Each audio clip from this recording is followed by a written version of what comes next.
I want to welcome everybody to Urology Pitch Night tonight. I'm Katie Richardson. I am the Vice President of Clinical Relations, and we're excited that we have four very exciting companies that are going to pitch with us tonight, for us tonight. I hope everyone had a great weekend. And one of the things that I would like to, just as a reminder for those of you that haven't joined us previously, I would like to let you know that pitch night is very fun and casual. This essentially is for pitch practice for these companies and to get the word out about the exciting things that they are doing, but not for investment purposes at this time. And tonight's event is sponsored by Halo Creative Labs. If you go to halocreativelabs.com, they're a full stack marketing agency that can help you with any of your marketing and I would say social media and website needs, any of all of those things. Halo Creative Labs is here to help. So I'm going to introduce some folks from the AngelMD team that are here tonight, and we also have a special guest. So I will start with Tobin Arthur. Oh my gosh, Tobin Arthur, who is our executive chairman, founder and executive chairman. Jennifer Arthur, who is a co-CEO of membership.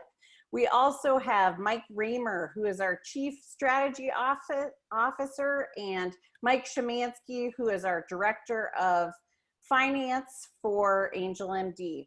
So welcome to everyone, and thank you for being here. I also want to introduce Dr. Joe Macaluso, who is a urologist, again, a special guest. I'm gonna prod Joe for some interesting and exciting questions for our panelists tonight.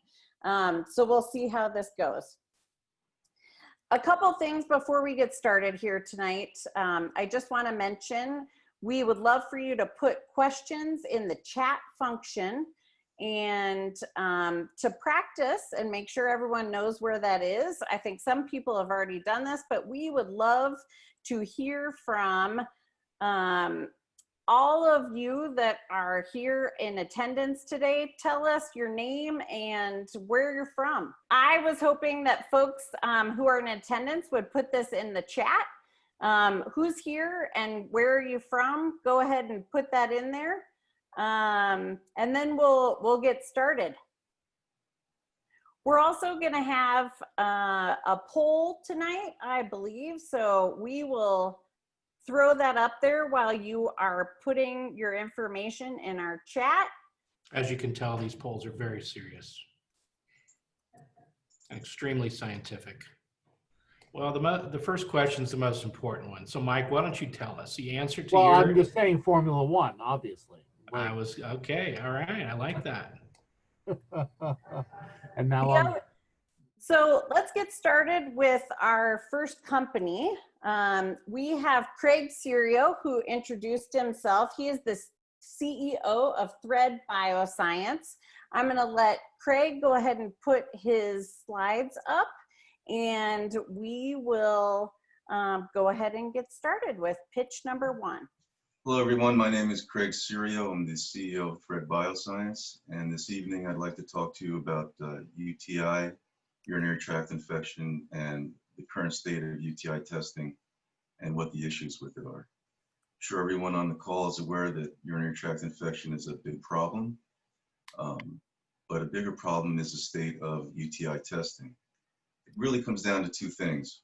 One is time, the other is accuracy, or a combination of both. When you try and test urine within the guidelines of 2 hours from harvest, which is when it's supposed to be tested to be a valid test, your only two choices are microscopy or test strips. Microscopy is really not done that much in private practice because of the issues with having to have a license to basically have a lab in your practice. And test strips have a lot of issues with accuracy. So your other choices are to send it outside to an outside lab for culture or PCR. And then you have the issue of time because it takes time to get the results back. And all this is contributing to antimicrobial resistance. And one of the focuses of Thread is to come up with a testing method that really promotes a better way to do testing so that we can promote better antimicrobial stewardship. The solution is we developed a device called CultureStat. It's performed at the point of care, so you're within the guidelines to test the urine when it's fresh. We have extremely accurate results, and because we produce the result in a rapid time, we help to contribute to good antimicrobial stewardship. This is beneficial for the provider and the patient. For the provider, it's beneficial because they are able to give a better diagnosis. But in addition, they're also to share in the revenue stream because tests that are done outside a provider's office they're not allowed to charge for. So by being able to do the test at the point of care, the provider can share in the revenue stream and the patient can get a better diagnosis. This also reduces the overall healthcare cost because you're prescribing less antibiotics and you're not missing infections that could turn into more severe infections and burden the healthcare system. The current state of the technology is we have 3 granted US PTO multi-jurisdictional utility patents. We've developed the device, which has a lot of complex proprietary technology and also complex manufacturing techniques. And we've performed several clinical studies. The one of note is a 980 patient clinical study performed with the largest urology group in the US. And we have the facility and equipment in place right now to produce the CultureStat ampules.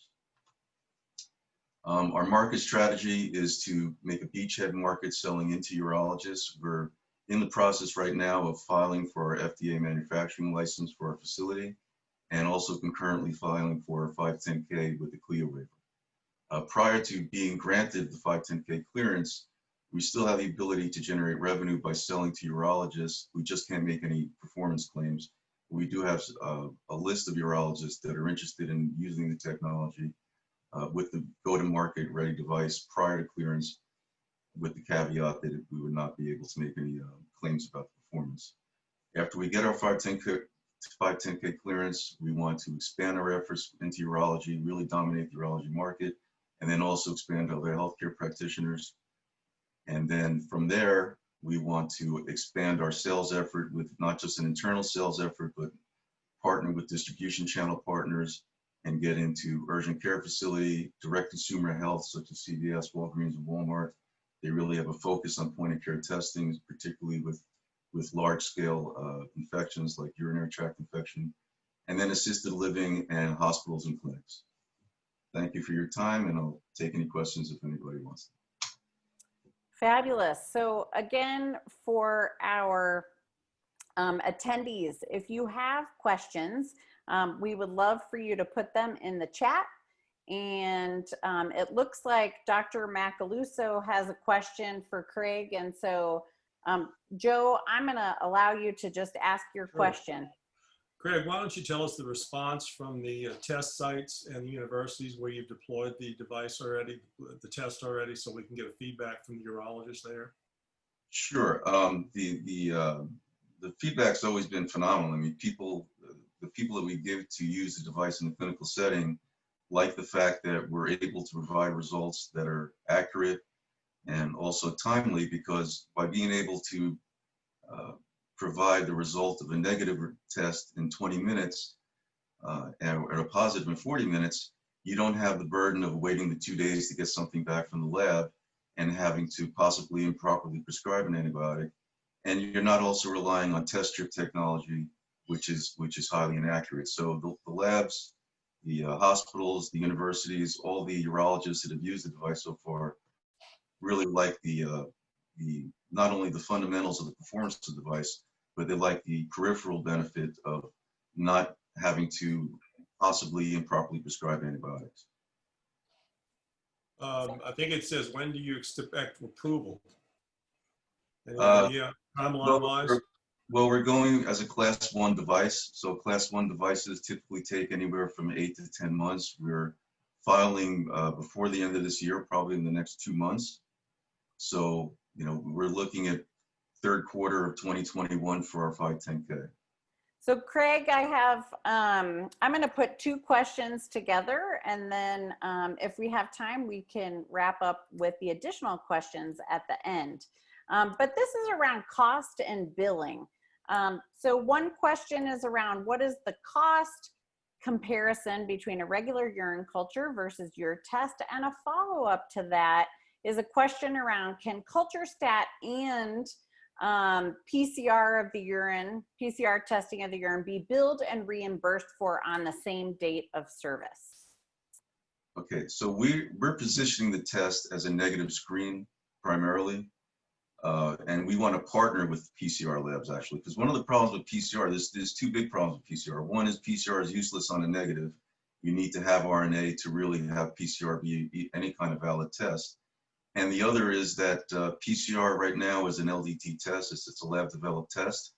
And there's a lot of pressure from CMS because of the expense of PCR and the fact that so many tests are negative. Anywhere from 58 to 72% of all tests that are sent for testing come back negative. So you're spending somewhere between $350 to $500 for a PCR screen. And if that test is negative, it's really not a good expenditure of those funds. So by having a negative screen, our test costs $30 at the patient level. The cost of the physician is $17. So there's a good margin for the urologist in there. And if you look at it compared to a standard culture, that's less than half the cost of a standard culture. It's about a tenth of the cost of PCR. It is slightly more than a test strip, but I think the accuracy levels and the performance levels are night and day. And really, we have a test that's reliable and cost effective, and a test strip is just not reliable. And PCR testing on its own without something to screen for the negatives first is not cost effective. Awesome. Well, Craig, thank you so much for being one of our panelists and for presenting Thread Bioscience tonight. If we have a chance at the end, we will answer some additional questions that we have coming back in the chat. I'm going to give our attendees an opportunity right now to fill out some feedback on Thread Bioscience. So I have included, again, a link to the Google form so we can get feedback to Craig around his company and the things that he is doing. So I'm going to give you a couple minutes here to do that. And then we will be ready for our second presenter, which is Gloria of ELIDA. So Gloria can be preparing while we give folks an opportunity to fill out the feedback form. And it looks like Tobin's going to give us some feedback from our poll, which I love. Basketball was the winner. Yeah, surprising.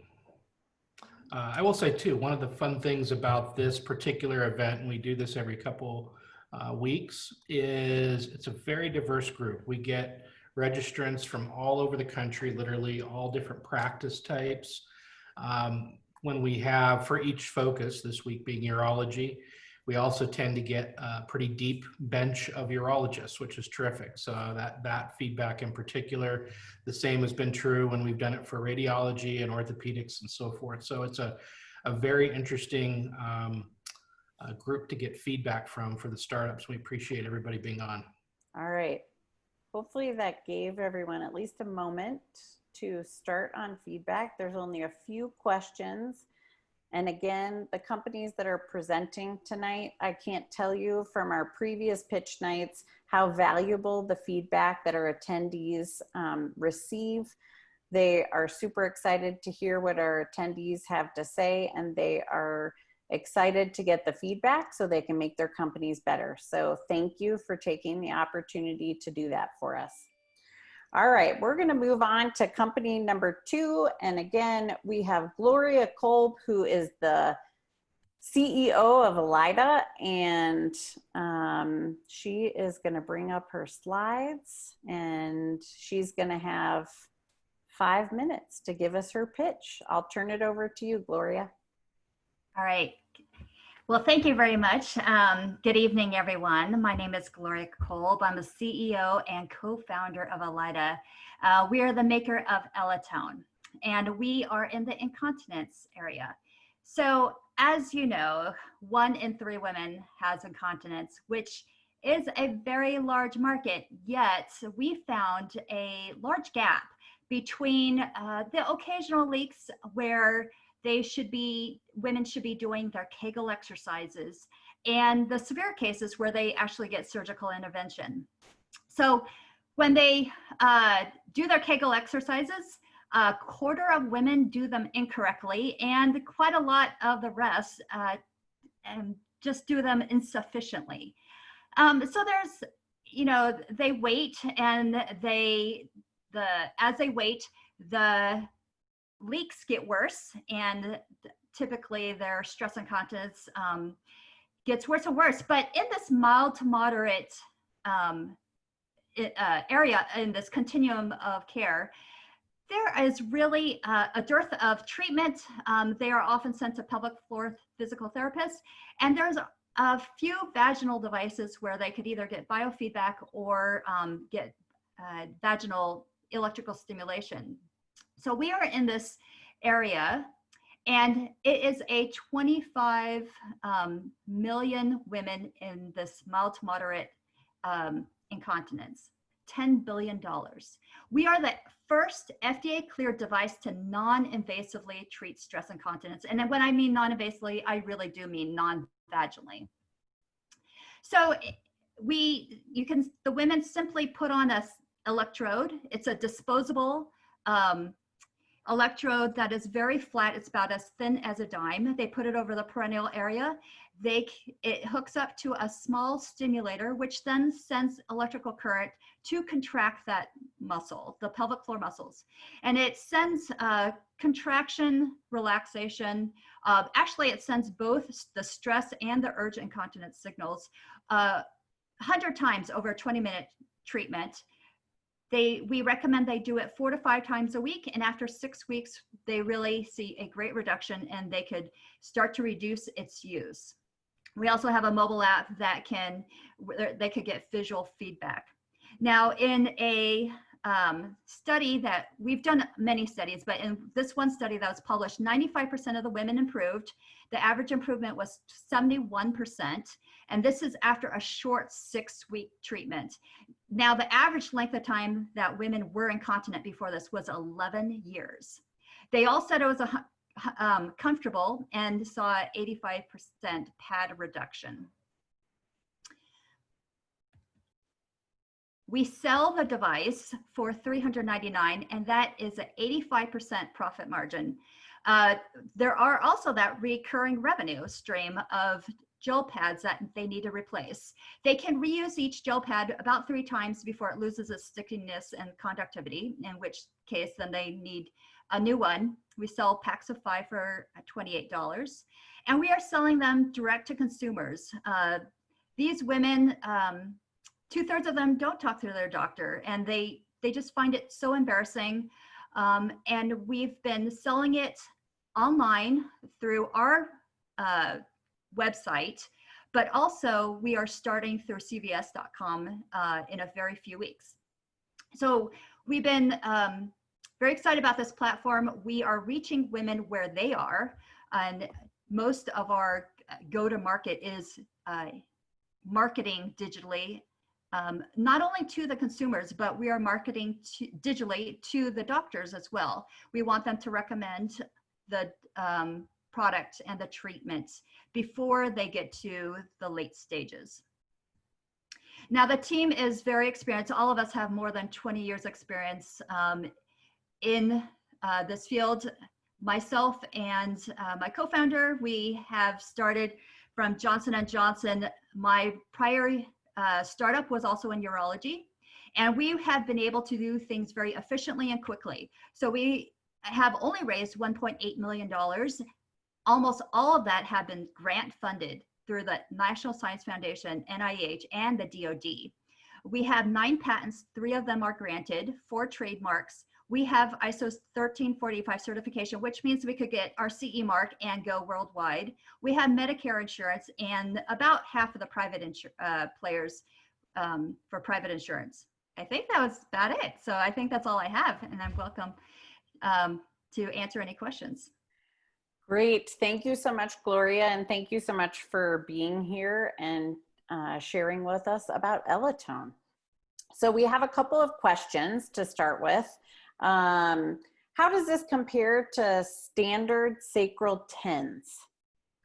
So the TENS is very sharp, 50 or 10 hertz directly. What we found is because we have to go through these fat layers, we are modulating the waveform. So we are at a much higher frequency. So at a micro level, it gets past those fat layers, but on a macro level, the body does see the 50 and 10 hertz. Why we did that was because it is much more comfortable than those standard TENS. The standard TENS would be very painful in that area. Okay. We have a few questions around efficacy of the Elitone. So do you have any urodynamic data to show improvement in leak point pressures? The other question was around what was the number of pad usage prior to and after treatment in the study? So we do not have urodynamic data. The endpoints in our studies have been 24-hour pad tests and daily diaries, as well as diaries of the pad usage and the leak data. We've also done ultrasound to see the pelvic floor moving to make sure that it really is contracting the pelvic floor. And your second question was, I forget. Was around any urodynamic data to show improvement in leak point pressures. So for urodynamic, no. Okay. One last question for you, just to clarify the answer that you just gave. Are we talking about improvement in pad number or pad weight? Because that would be a key differentiation. So one of the endpoints was a 24-hour pad test. So that was pad weight. But we also, one endpoint was the pad usage. And, oh, yeah, I remember your question now. So pad usage, it varied for everyone, but average, it went from like 5 pads a day down to 1 pad a day, or 3 pads a day down to 1 pad a day, or down to no pads a day. And just one quick lastly, because we've been talking about your studies, what was the number of patients that you had in these studies? So the first one was a single arm, 20 patients. The second one was against a sham device, active sham device, and that was 60 patients. All right. Thank you, Gloria. If we have time, we'll come back to our additional questions that we have at the end of the evening. Thank you. All right, so I'm going to give you guys a few minutes again to please fill out the Google form. I'll put a link in here as well. Again, feedback is so important for these companies on their pitch, as well as the clarity of their business plan. So again, I put the Google form link in there. I'm going to give you a minute or two to begin to give feedback for Gloria and the Elitone device. We got a lot of questions on that one, which is great. And while folks are filling out their questionnaire, we're going to get Silvic ready to go for his presentation. Thank you to those of you, again, that have given feedback via the Google form. Again, this is really important to our companies. The more feedback they get, the better prepared they're going to be for their next pitch, as well as any changes that they might need to make in their plans moving forward. All right, so we're going to move on to Silvic Paul, who is the CEO of CathBuddy. Welcome, Silvic, and I'm going to turn it over to you. Great. Thanks, everyone, for joining. Thanks for having me here. Really appreciate the opportunity. My name's Silvic Paul, and I'm the CEO and founder of CathBuddy, where we're working to reduce urinary tract infections with a patented, reusable, no-touch catheter system. My introduction to the world of catheters happened about 6 years ago when my good friend Karina sustained a spinal cord injury in a car accident. Ever since, she's used 4 to 6 catheters a day in order to manually urinate. And the problem with the catheter market today is People who are reliant on them really only have two choices for products. The current standard of care are standard straight catheters. They're associated with a 50% annual UTI incidence, and they clock in at around $2 a piece. No-touch or closed catheter systems are safer. They reduce UTI incidence to 20%, but because they cost $8 each, they account for less than 10% of all Medicare-covered catheters. And in addition to the direct cost of catheterization, total costs for spinal cord injury related inpatient and emergency department encounters specifically associated with genitourinary conditions exceed $2 billion a year. And that's just the part of the population that uses catheters that have spinal cord injuries. We're developing a reusable catheter system that's both no touch and affordable. Our catheter and insertion aid are patent pending, and they're reusable up to 100 times. They provide the feature set and UTI reduction benefit of no touch catheters at a fraction of the cost and waste. We've integrated features like introducer tips and insertion sleeves that have been demonstrated in a lab setting to dramatically reduce the likelihood of contact contamination. But our designs also improve the ergonomics of existing products. Our female insertion aid, for example, utilizes a design that allows someone to simultaneously support the catheter against the body as they're inserting it, while also spreading the labia so that the catheter can access the urethral opening. And it prevents accidental insertion into the vaginal canal. Our male insertion aid enables the user to stabilize the entire apparatus against the shaft of the penis so that the catheter doesn't slip out as they're adjusting their grip to insert it deeper into the body. Our patented catheter sterilizer can sterilize up to 6 catheters and insertion aids simultaneously. It utilizes RFID to track catheter use over time so that we can ensure that our users are being safe, and features a small footprint for at-home use. And we're developing go-to-market strategies by engaging directly with stakeholders. We've submitted a pre-submission to the FDA. We are a Class 2 de novo device. We need to demonstrate safety and efficacy through bench and human factors testing. A clinical trial isn't necessary for FDA approval. And we're planning on submitting that Class 2 application at the end of next year. In terms of reimbursement, we're targeting reimbursement under existing codes through a coding guidelines update for urological supplies. Interesting thing about this pathway is this too does not require clinical data, which isn't to say that we aren't going to have a clinical study. It's just that that study isn't preventing us from getting regulatory approval or reimbursement in a meaningful way. In terms of commercialization, we're planning to go to market as a reimbursed direct-to-consumer platform. And that's really to enable development of the system into a personalized health platform with future features including electronic health record integration and even smart diagnostic catheters that have sensors embedded directly into the catheter itself. We actually just submitted a grant to the Department of Defense in the partnership with Binghamton University and their Center for Advanced Microelectronics Manufacture to start exploring the application of something like a smart catheter.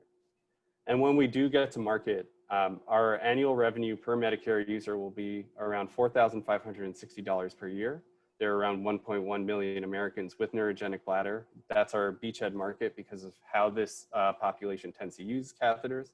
And that leads to an annual SAM of $4.1 billion, which accounts for variance in how different insurance plans cover catheters. And then we have the ability to expand into additional indications like the lower urinary tract symptoms market or into other geographies like the worldwide neurogenic bladder market. We've built the company on a shoestring budget and we're currently raising. Our current raise is a priced round and we're raising a total of $750,000. We're actually closing on the first 500K next week or this coming week, but we have 250K of space remaining. We also have raised around $456,000 through non-dilutive funding, including 2 phase 1 SBIR grants. And the round's going to be used to build our functional prototype and to test it in early verification testing with SBIR funds. Thanks. Silvic, thank you.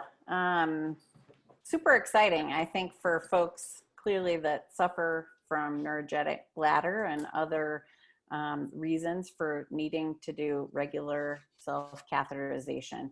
I'm going to start with Dr. Macaluso because I know he had a couple questions for you. Yeah, hey, Silvic, how are you doing? Great presentation. What is the sterilizer using? Is it liquid, ozone, UV? What is the methodology of sterilization? We're using steam sterilization. It's the FDA gold standard. And so, you know, we're already, like, basically the case that we're making to the FDA is that if you put guidelines around it, reuse of catheters can be safe. And so we don't want to also have to convince them that the sterilization method that we're using is the appropriate one. So that's why we chose steam. All right. I have a couple more questions for you from the group. What size catheters do you plan to offer? And another question around, do you have a prototype? And have you tested it all, or is this just theory was the question? So to go in order, in terms of the size of catheters that we're planning on offering, we're starting with at least a 14 French, 16 French, and 18 French, based off of conversations that we've had with end users. That seems to really span most users. We might also consider a 12 French as well. But the goal is to not necessarily burden ourselves with a ton of different French sizes at the outset, but to add those incrementally. In terms of there not being a prototype, we are an early stage company. We have prototyped and done lab testing of kind of different simulations of the system. But in terms of a prototype that we can put in front of, so for example, you know, our prototypes will be like kludged together using things like an Instant Pot to validate the overall approach and demonstrate that we can sterilize catheters in this method. But in terms of getting to a functional prototype that's both a works like and a looks like, that's where a lot of the emphasis of this round is going towards. So we've had to be, I'll be the first to admit it, we've had to be very scrappy when it comes to utilizing the limited funding that we've had in the company historically to be able to de-risk pretty significantly. So I would agree. First, thank you for being here. If we can come back to a couple more questions at the end, we will. I would agree with one of our attendees who says, don't forget the pediatric market because it is large. Anyhow, probably that might be phase 2, I'm guessing. Right. All right. But thank you so much for being here tonight, and thank you for your presentation. All right, so I'm going to give everyone again in our audience tonight, I'm going to plead with you. We would love your feedback. I'm going to send one more time our feedback form, a link to our feedback form. But each of these companies really appreciates their feedback. And as you know, they're going to take the feedback and help them improve in any and every way that they can. So we're going to give you a couple minutes to fill that feedback form out. And I don't know if, Tobin, do you have any other poll results to share with us? The only one I was going to highlight was that more than 2/3 of folks that responded had not been involved in evaluating startups to date. And I just want to mention Dr. Richardson and Jennifer and Mike Szymanski are working hard on ramping our evaluations back up. We actually have more interest than we've had capacity, but look for that in our newsletters. And we would love to have you participate. I will say that the response from people that have done it in the past has been, they thought it was very interesting. They learned a lot in the process and they wanted to do more. And the typical review takes anywhere from 20 to 30 minutes. We're looking at some interesting technologies for our next gen evaluation system that are going to be pretty neat. But net is, for those of you that are clinicians, we'd love to have you give it a shot. And as I mentioned, look for that in the newsletter. We'll be marketing the ability to do that. I will say also, actually, one semi-related thing. We are continually building and growing our clinical advisory board. And if you've got interest in serving on the clinical advisory board, we would love to have you look at that. We've got a 2-page overview on what that entails.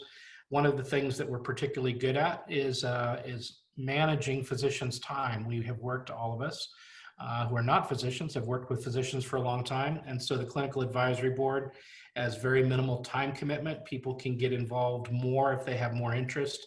But the initial commitment is really a conference call once a quarter. And so if you reach out to whoever you've got the email from, Dr. Richardson or Jennifer or myself, and say, I've got an interest, we'll send you back some of the materials on that. Absolutely. Thanks for putting that out there, Tobin. We would love to have more folks that are interested in evaluating startups. In fact, in your feedback form, there actually is one of those questions that says, would you be interested in doing a more in-depth evaluation of this company? So please fill it out. All right, we're going to move on to our last company. Do I sound like a broken record tonight? I feel like I do. Our last company tonight is called Pelex Incorporated. So I have Dr. Jeremy Weigle, who is the founder and CEO with us this evening. And Jeremy, I'm going to turn it over to you. Great, thanks. Can you guys hear me? We can. Okay, I was a little suspect of these headphones I found in a corner of my office here. So great, thanks. Okay, thank you very much for allowing me to speak tonight. My name is Dr. Jeremy Weigle. I'm an assistant professor of clinical urology at Weill Cornell Medicine in New York City. And I'm founder and CEO of Pelex. We're a clinical solutions provider for pelvic health. And we're currently developing a medical device technology for treatment of disorders of the pelvic floor. Now, disorders of the pelvic floor is actually a large basket of conditions, and it affects up to 60 million Americans alone. That's equivalent to 1 out of every 4 adults in the United States suffering from urinary incontinence, chronic pelvic pain, even certain types of sexual dysfunction and defecatory dysfunction qualify. Now, despite the fact this is a very large and growing problem, the current treatments that are on offer leave a lot to be desired, and specifically based on our end user discovery, we've identified 4 pain points that really stand out. Now, number 1 is the invasiveness of current options, and that's both in the form of surgery and insertable medical devices. In addition to that, there's a very large time consumption component, and that's specifically with respect to physical therapists. Actually, physical therapy is a linchpin for these conditions. And that requires a trip to a treating facility over a course of time, typically at least 2 to 3 months. And that's obviously very onerous. Also, most physical therapists who specialize in this have actually stopped accepting insurance as well. In addition to that, there are short and long-term side effects, obviously, again, associated with surgery, but more specifically with medicines, in particular, the bellwether class of drugs, the anticholinergics that have been used for overactive bladder, have been associated with dementia, and they have basically stopped being prescribed in clinical practice. And then in addition to all that, based on our provider interviews, we found that people who are actually treating this condition voice a lot of frustration in being able to actually track these patients. Like, they lose track, they don't know if the treatment they've picked out for the patient is working. So we've taken all those insights and put it into something that we think solves all the problems very nicely. And essentially, it's a medical device, and you can see one embodiment in the way that the patient interacts is in the middle of the slide here.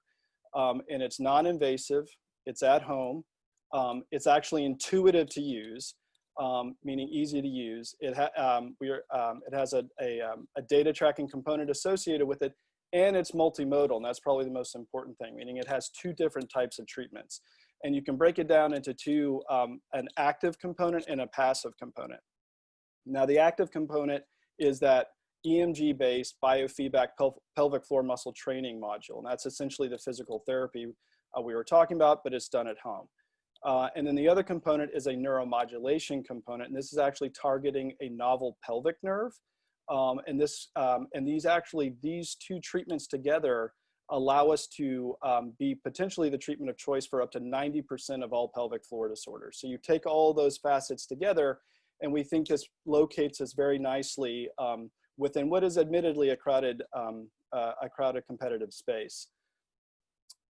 Based on all of our research, we've identified our initial target beachhead market as women 40 to 60 years of age, who are both and or premenopausal or postmenopausal or postpartum. Once we've established a sort of a foothold in that beachhead, then we can actually grow into the entire addressable market, which is represented by that purple column in the middle, again, because of our multimodality. We currently have a human tested prototype. We're about to start our first friends and family testing. We are currently raising $2.4 million that will get us to our FDA submission, as well as the related product development, and do initial branding and marketing exercises as well. And ultimately, one of the things we're most excited about is the team that we've been able to put together. We've got decades of experience in both consumer and clinical marketing, as well as product management and medical device engineering. We've got all the expertise in place to take our idea from concept to commercialization. Thanks. Great. Thank you so much for your presentation, Dr. Weigle. I am going to pick on Dr. Macaluso because we have him today as our special guest. Joe, do you have any questions for Dr. Weigle tonight about Pelex? I may have missed it. Do we have any clinical results yet? Trials at all? Anything? No, we're definitely early stage. Yeah. Animal studies? Anything? Nothing. No, not on. So obviously there's a huge wealth of data associated with the EMG biofeedback component. So the innovation there is not the therapy, it's the way it's delivered. Right. So the neuromodulation is the one that's actually a much longer sort of research runway, and we don't even have animal data on that yet. Well, the reason I ask is that obviously incontinence is one aspect, but pelvic prolapse, especially if it becomes too severe, there's really no exercise that's going to put things back. So I presume, as you said, this is early stage prolapse that you want to begin to work on for muscle training, right, to prevent or reduce the risk of further prolapse. Right, and that's actually something that I forgot to mention is that we're not only treatment, but we're prevention as well. Yeah, I was going to say for prolapse, I mean, really, it's more preventative at early stage because once it gets to a certain point, it's but most prolapse is early stage. Correct. Right? Like only about 10% actually qualifies for what you're describing in terms of needing surgery. So we actually still qualify for the large portion of pelvic organ prolapse, and even if we're doing treatment. This is a question I had for Gloria, but we didn't get to it. I'll get to it later. But is this, you considering this strictly as a physician prescribed device or over the counter or both or some combination thereof? So it's going to be a combination thereof, and it has to do with the fact that we have two different treatments. Our regulatory guidance tells us we could actually do a direct-to-consumer play for the EMG, for the pelvic floor muscle training module.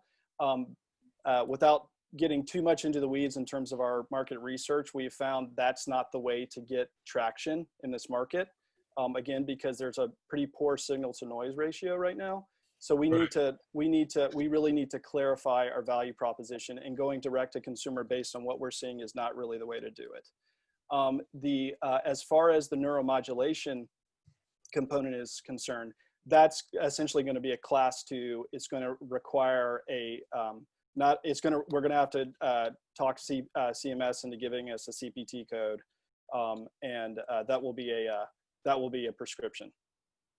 All right, Dr. Weigle, I have one other question for you from the crowd. Yep. They want to know, is this a device by itself or is this a package? So a little bit more about how these things work together. Right. So if I'm going to try to read the tea leaves on that question, I think what they may be asking is, I had mentioned sort of a cloud component, sort of data tracking aspect to this. So again, without getting into the weeds about this too much, we do see this as potentially a platform. And what we mean by that is there's a really sort of well-developed ecosystem around folks who have this sort of problem. And it's not just physicians who are involved in that ecosystem. So the way that we see that we can potentially differentiate ourselves is by being able to bring that ecosystem to our users.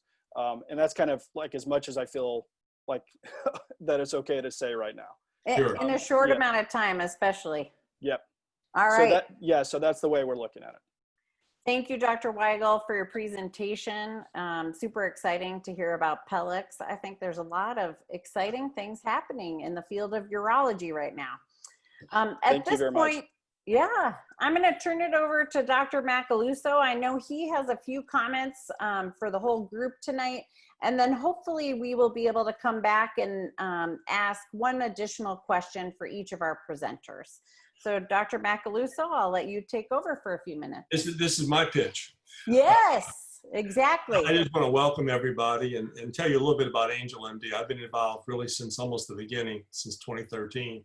It's really become synonymous with healthcare innovation, I think, in a lot of ways. Significant opportunity to redefine how startups are funded. We've been creating investment opportunities that can identify the potential and systemically, reduce risk. In other words, we're trying to turn early stage investing into an asset class and reduce the risk.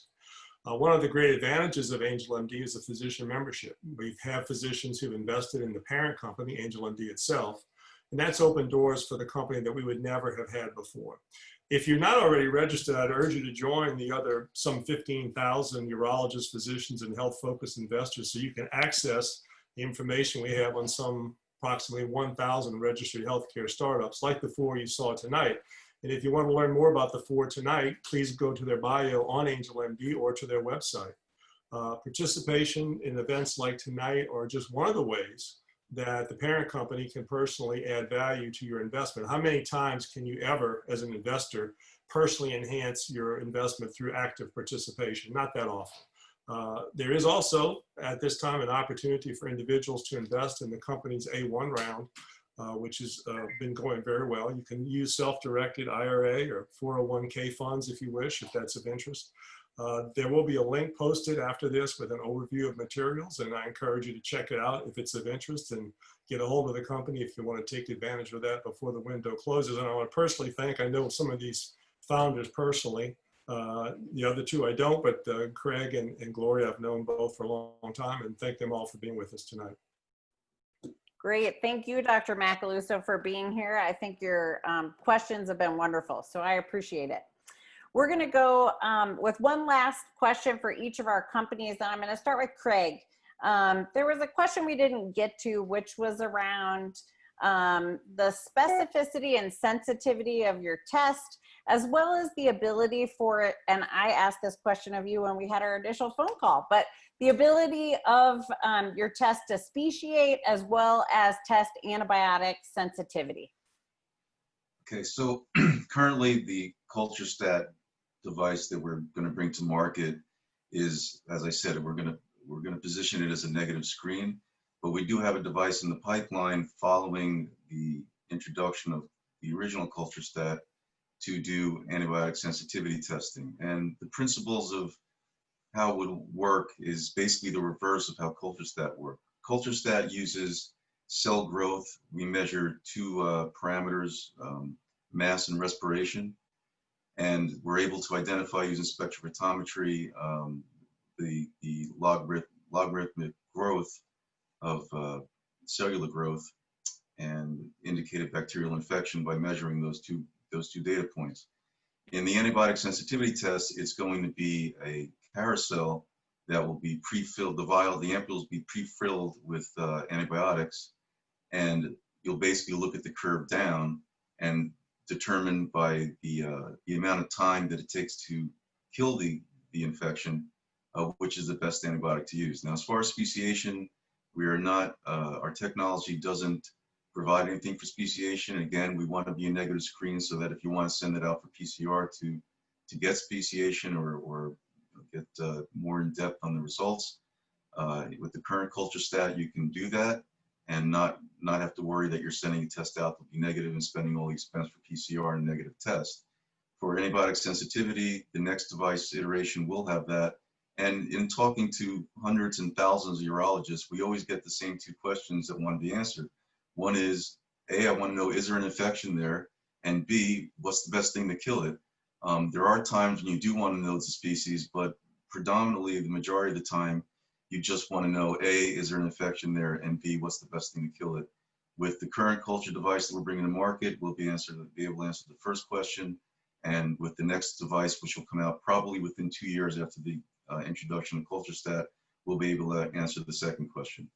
For speciation, we're going to have to go to another type of test. Thank you so much, Craig, for being here, and thanks for your presentation. Thank you, Dr. Richardson, and thank you, Dr. Michael Lusso, for putting this together and inviting us to participate. And I look forward to hearing any other questions from anybody else that would be interested in learning more about CultureStat. Thank you. All right, I'm going to move on to Gloria with ELIDA.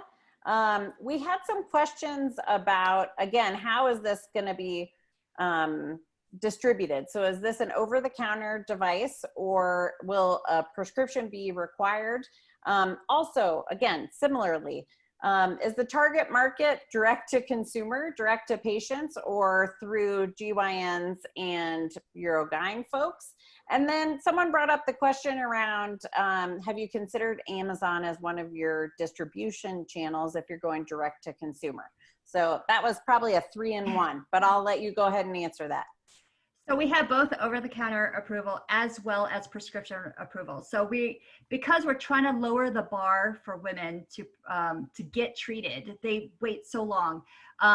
We are reaching the patients directly, and they can buy directly from our website. However, if they do want reimbursement, they do need that prescription for Medicare. And so the other channels would be the Medicare distributor that has that can distribute, as well as CVS.com. We've looked at Amazon, but Amazon is so dependent on reviews that it scared us a little, because there will always be, no matter how good the electrical stimulation is, there will always be 10% of women that it will not work for them. For whatever reason, physiologically, it doesn't, work for them. So we're staying away from Amazon right now. Oh, and then the other answer was the physicians that we're targeting. So we're targeting urogynecologists, gynecologists, because we really want to reach them early, and then also the pelvic floor physical therapists. Fabulous. Gloria, thank you for being so here much tonight, as well as telling us all about Elitone. All right, so Silvic, you're up next. There were a couple questions that I know that you answered in the chat, but I want to put them out there for the whole group to hear the answers for. There was a question around, is there a learning curve for insertion of your device compared to other catheters? And then also a question around, what are the barriers? So for instance, if there's an anatomic issue like urethral stricture, how does your catheter respond to that? Right. So in terms of a learning curve to use our catheter and insertion aid, that should really be minimal. It's something that can be addressed through instructions for use, through video tutorials and things like that, because the operating principles aren't going to be very different from the existing products in the market in terms of how you're actually inserting the catheter and getting it to drain urine from the body. And in terms of urethral strictures and blockages, the plan is to eventually expand to a full set of different catheter types, including different variations of Coude tipped catheters. Because we can reuse each catheter 100 times, that means that we can incorporate technologies that aren't really practical for single-use catheters today. We can look at other types of manufacturing processes, things that are a bit more expensive to manufacture, but whose cost can be amortized over time. And in general, because the insertion aid blocks direct contact with the catheter, users have a lot more of an ability to directly handle the catheter, whereas in today's standard catheters, they're really trying to only hold the catheter by the funnel and to get it into the body that way. Great. Silvic, thank you so much for being here tonight and telling us all about Cath Buddy. We appreciate it. All right, Dr. Weigle, we have one last question for you as well. Can you tell us a little bit more about your timeline? And is there one particular diagnosis, which I think you talked a little bit about, that you're starting with to get approval and go to market? So obviously all the numbers I'm about to give are incredibly contingent, right? So it just depends on, more than anything else, getting funding. But if, let's as an intellectual exercise, if we're able to get the funds to move us forward, we will have our FDA submission ready by end of 2021. And so as far as the principal diagnosis, so the way we're planning on rolling this out is that we're going to roll out the EMG biofeedback component first. And we're going to focus on that's where the beachhead market that I mentioned comes into play. That's that demographic that are suffering from lower levels of incontinence and pelvic organ prolapse. That's definitely what we found in terms of our research to be a hair on fire segment, and it seems something where there's a lot of interest in new technology. Fantastic. Dr. Weigle, thanks for joining us tonight as well and telling us all about Pelex.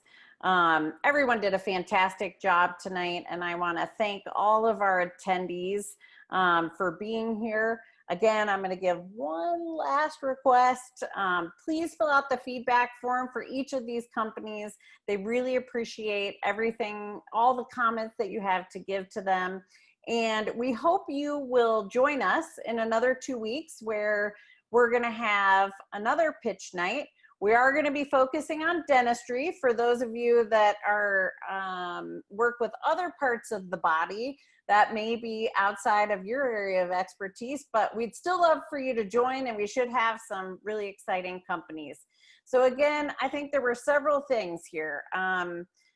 Not only if you haven't joined AngelMD, please do so. There was a link to that.